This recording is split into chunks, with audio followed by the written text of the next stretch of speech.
Hi guys, Assalamu alaikum. Welcome to another video lesson with me, and we are going to start Unit 8, inshallah.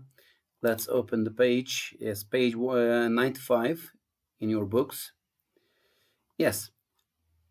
What do you see in the picture? Our title of the topic is looking after yourself. Looking after yourself. What do you understand from this phrase? Looking after ourselves. Looking after ourselves physically or mentally or both? Yes, of course, both. Now, which of the following factors are the most important for good health? Discuss with a partner. For example, which factors are most important? Being happy and easygoing, getting enough sleep, having lots of money to spend, doing well at school or in your career, eating healthy and nutritious food, having good friends and socializing, getting regular exercise to stay fit, living without environmental risks. As you see here, some of them are about our mind, some of them are related to our body. So, in fact, it's asking, is being healthy about having a good mind or having a good body? Which one comes first? Yes, we can say body comes first. If we can feed and look after our body well, then the body provides us with a good mind, we can say. Or maybe you can disagree, yes, with me. Let's go to the other part. Which of the factors from one do you think are represented in the main picture? Yes, this picture. Which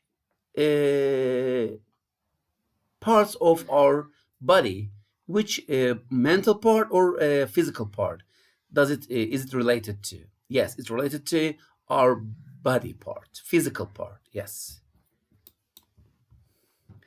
I think being happy and is going or having enough sleep, getting enough sleep is very important, and eating healthy is very important, especially at this time, in this age.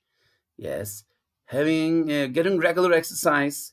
Yes, because the people are becoming obese these days, becoming more and more obese these days. So we must do exercise, work out to keep fit.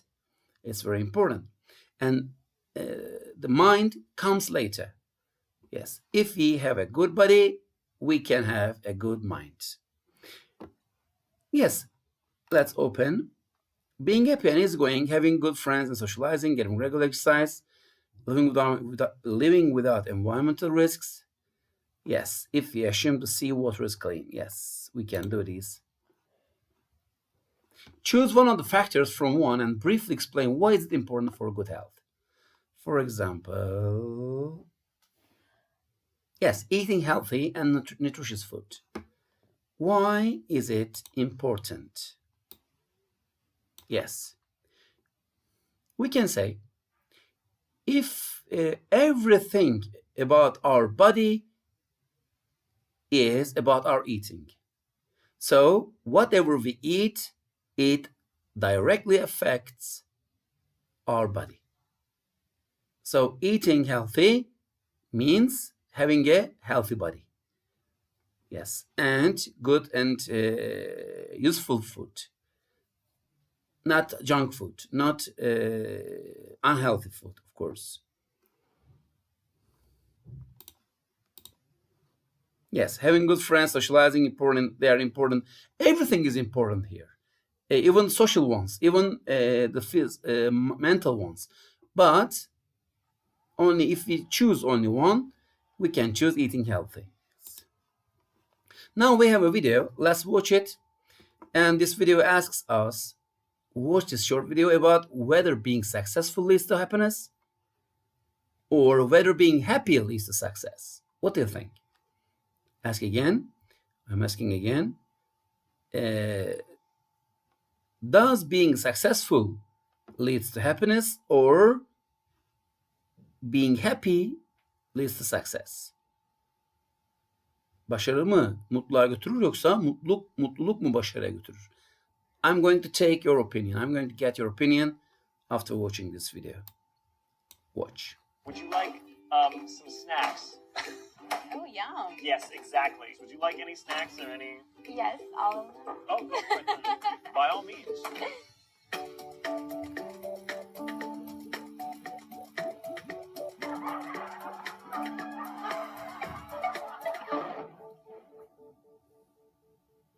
In order to be happy, you need to be successful. Thank you. If you work hard, if you're good enough, eventually your efforts are going to be recognized and rewarded.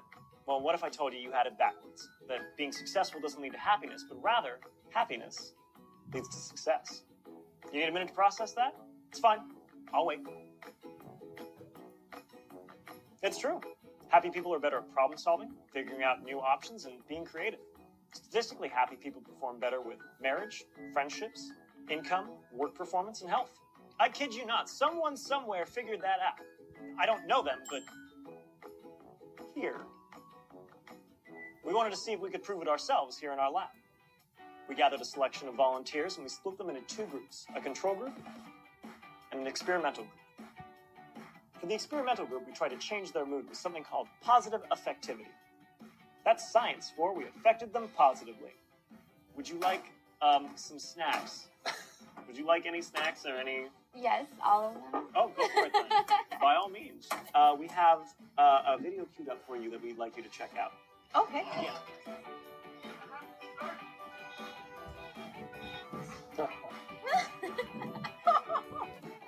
We'd also like to thank you for coming in and sharing your time with us, so we'd like to offer you a gift card. Sweet. Yeah, a gift card for you as another, yes, token of our appreciation. For the control group, we gave them nothing. Then we gave everybody the same problem-solving exercise. We gave everybody 10 minutes. We have a little puzzle for you. Okay. So we have this corkboard and a candle and a box. Inside this box are tacks and matches. Your puzzle, should you choose to accept it, is keeping this corkboard upright.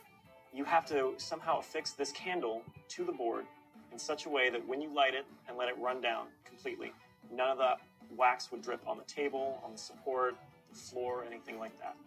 Does that make sense? Okay. Anywhere on the corkboard? Mm-hmm. Am I okay to still eat? Absolutely. Okay. Good luck. All right. When should I begin? Now. So, would the group we put in a good mood perform better than the control group? Let's find out. I don't know how long this is going to take. There's not going to be win or anything like it's just No, nothing we're crazy like that. We're Okay. not going to submit it through like structural tests or anything. Okay. No, it's okay.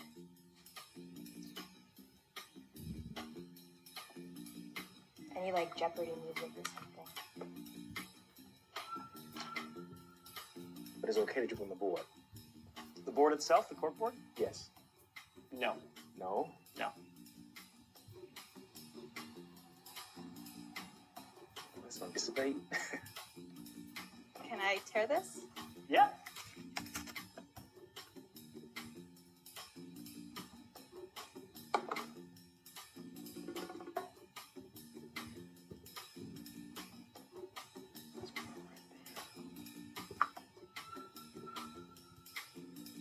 I can use the box too, right?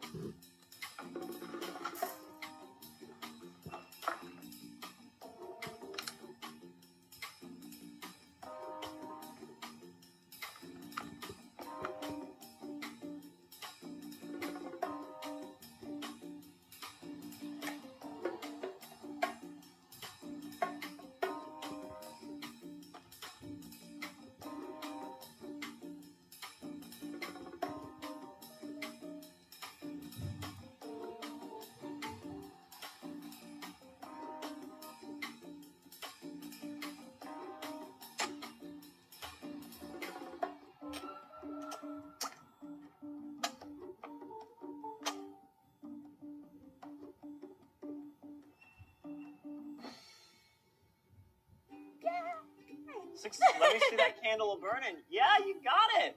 Way to go. You melted the wax and stuck it directly on the corkboard. It's creative. I will give you that. It is not the answer. What do you mean? Well, if you were to like this, if the camera would have Eventually, melted down. But Yeah. that's going to happen however you do. Not necessarily. Okay. You got it. I got it. Woo! Whoa, that was close. That was Really? a buzzer beater. It's definitely interesting. I think I'm safe in saying the simplest solution we've seen all day. This satisfies all the requirements that we gave you. Yes. Definitely. Just don't touch Congratulations. it. Yeah, That was let me probably very carefully. I don't want to burn the place down. Well, what do we have here? Nothing. No, it's. I wouldn't say that. Do you feel like you're better at coming up with different options when you're in a good mood? I would say so. My mind is just more expanded when I'm in a good mood. It kind of helps me to just breathe and think about it more instead of just trying to like force it to get done. Do you think success leads to happiness or happiness leads to success? The age-old question. Success is when preparation meets opportunity. So to answer your question, I think it's all relevant in terms of success. Everybody has their own opinion what success is. Does success lead to happiness or does happiness lead to success? Obviously, if you're happy, then you're probably going to be more successful. And everybody has a different definition of success. So if you're happy and you're doing what you love, hey, you're successful. So it just depends on your own definition of success. So I think happiness has to come first. Do you think success leads to happiness or happiness leads to success? If you're happier, you probably think more clearly, more optimistically, and then you have better chances at success. What are the results? We found that the group we subjected to positive affectivity, on average, solved it 14% faster than the control group. Now, there's no way to know for sure if the people we brought in for our experimental group were just naturally better problem solvers to begin with. Plus, we had a very small sample size, so the results aren't bulletproof. But take it for what it's worth. In fact, I'll even let you in on a little secret. I'm not a real scientist. Felt good to get that off my chest. So, go on then. Be happy. What if we're not happy? Well, it's funny you should ask that because I actually have 4 episodes down here that can help you flip the switch. I'm Julian, and this has been The Science of Happiness. So pancake, subscribe.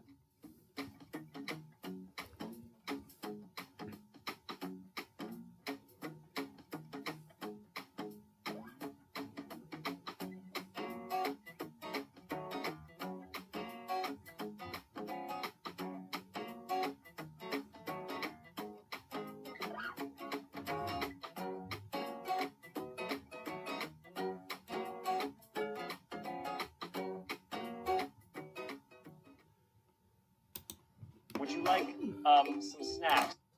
Yes, that was really interesting, right?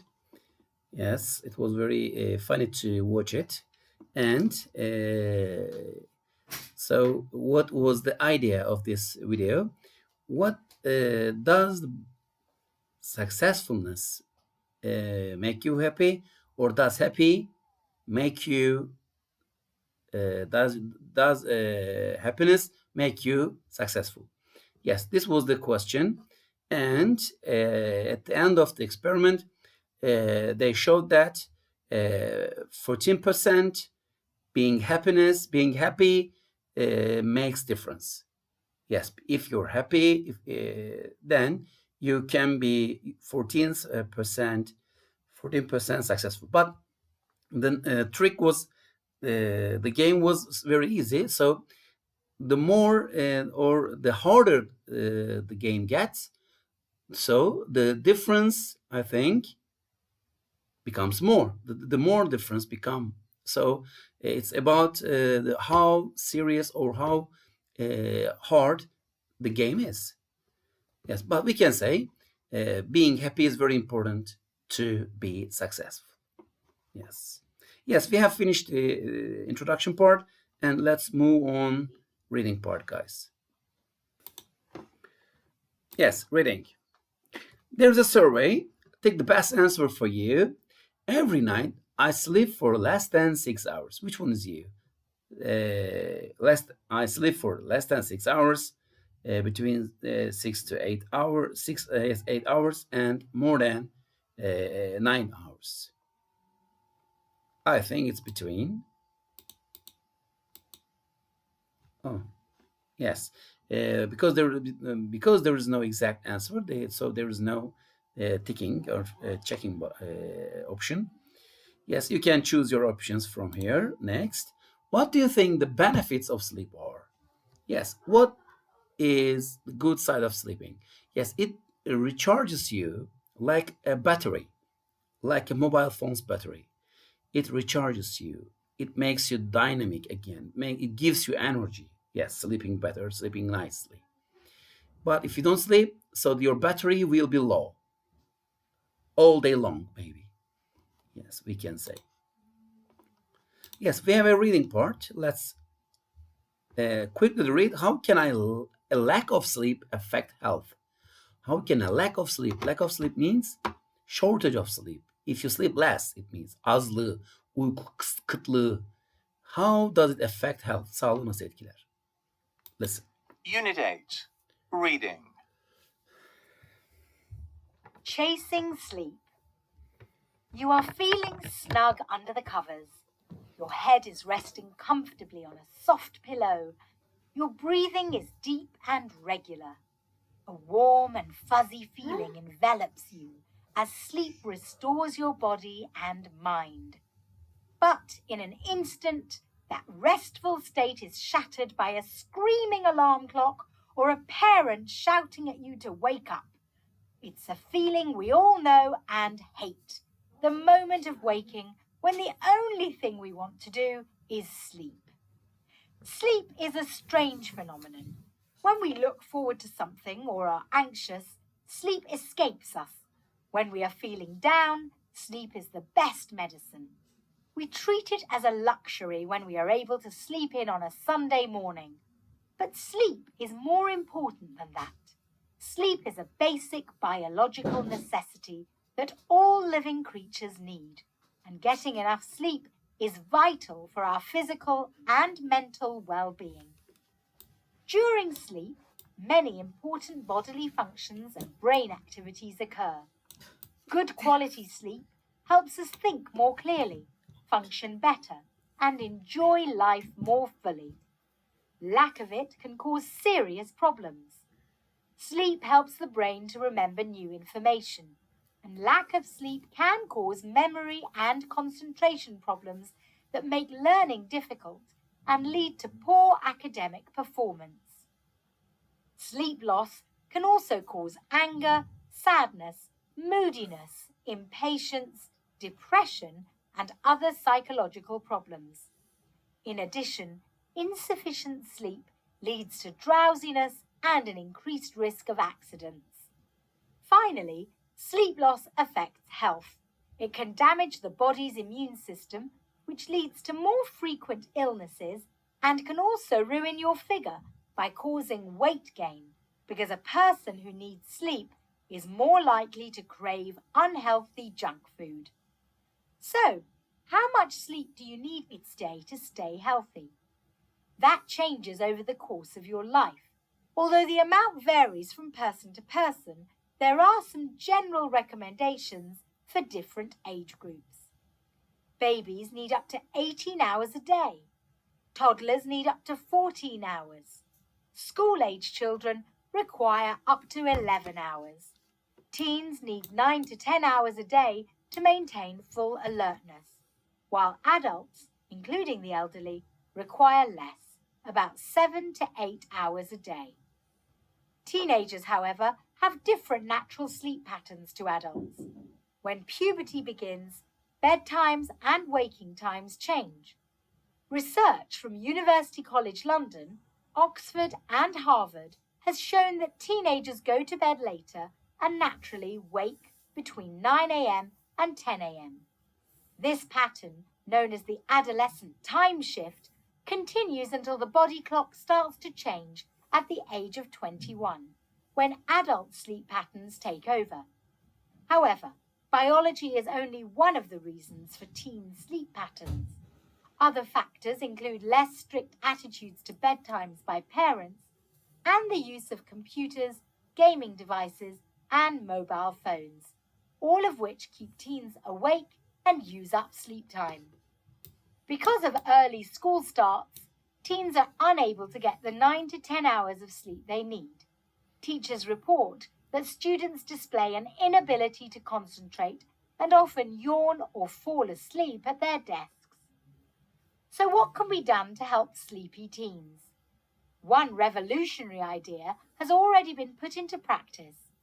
In the US, several schools are now starting the school day later. The result? Academic performance and attendance have improved. Sleeping in class has declined, and so has depression. In London, the UCL Academy adopted a 10 a.m. start time after research showed that teenagers do not fully wake up until mid-morning. At UCL, students arrive at 10 a.m. but leave at 5:30 p.m. This has brought positive results, with students turning up alert, ready to learn, and focused. Understandably, students are in favour of the later start time. They say they are able to eat a good breakfast and read through lessons before school starts. The positive results of later school start times cannot be denied. Perhaps all schools should adopt this schedule, which allows for a good night's sleep and has obvious benefits for health and learning. Yes, interesting. I think it's talking about our school because it says sleeping affects the academic life very deeply. So you're always sleepy in lesson. You look always sleepy. Some of you, not all of you, but maybe especially the dormitory residents are always sleepy mostly. So it affects badly, and getting sleep is very important. Getting good sleep or enough sleep. So we can say this text is very meaningful for us, especially for our school students. Yes, we have questions. You will have 3 minutes to answer these questions. Yes, I'm going to open the timer. Yes. You have 3 minutes to answer. And it has already started ticking.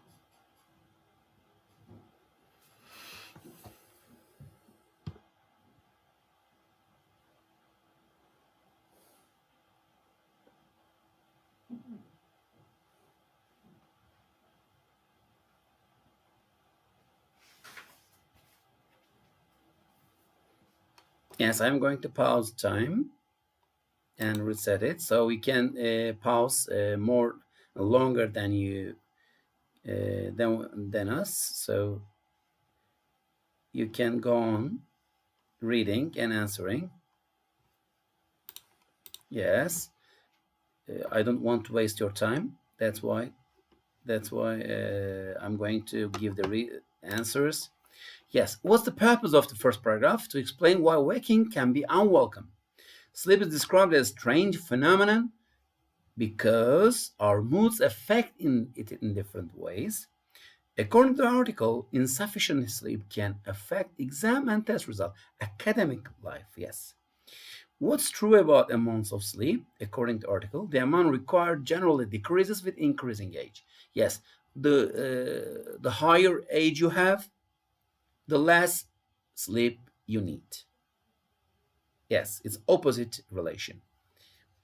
What prevents teenagers from getting enough sleep? Starting school before they would normally wake up.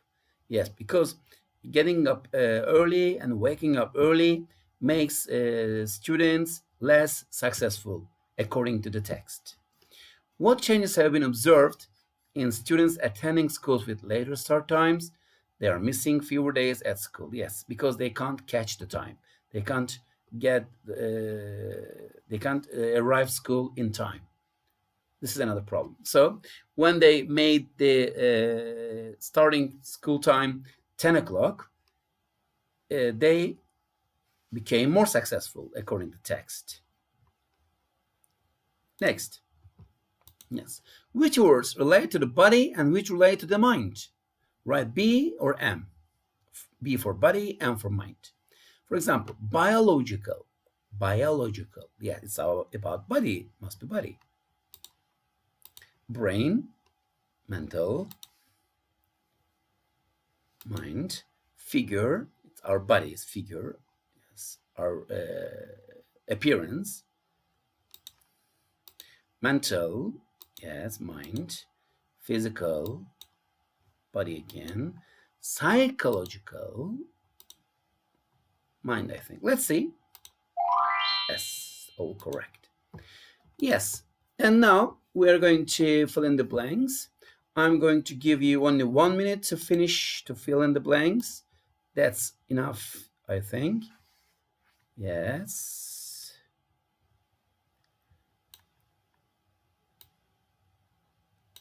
Yes, 1 minute is enough.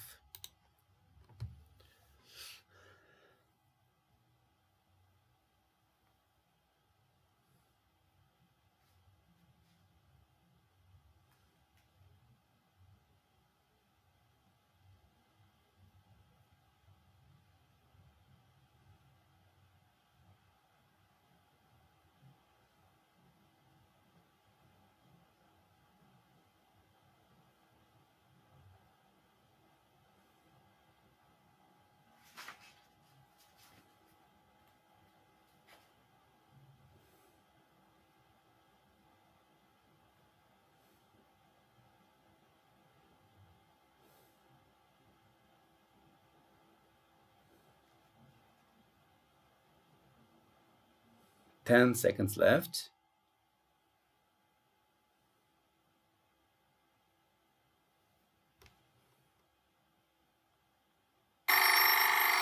Yes, guys. Let's do it together.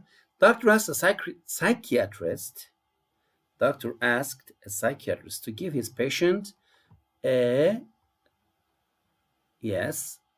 psychological or mental examination. Psychological examination. Sadly, the car accident left her with permanent means kalıcı, kalıcı physical damage or brain damage. Yes, brain or physical damage. Yes. Swimming is one of the best forms of physical exercise. Yes. My mom had a really good before she gave birth. Before, yes, figure, yes, body. I want to study zoology, which is one of the biological sciences. And Harry had a mental picture of how he would after the weight lost. Yes. Psychological examination, brain damage, physical exercise, good figure, biological sciences, and mental picture. Yes, the final question. Work with a partner. Imagine you are having trouble sleeping. Ask your partner for advice to help you sleep longer and better. Yes. If you want to, I can advise you, if you have a regular sleeping hour, then it won't be a problem. But if you don't have a regular time to sleep, yes, it's going to be hard to get used to sleeping every night. So we must have a regular time for every night. We must get it used to. We must get used to sleeping at the same hour of the same day, at the same hour in the day. It's at night. It's very important, I think. And you can advise or you can suggest some other opinions and suggestions, of course. Yes, we have finished reading part and we have come to the end of another lesson. Thanks for watching, guys. See you in next videos, inshallah. Take care and say hi to all your family members. Selamun Aleyküm.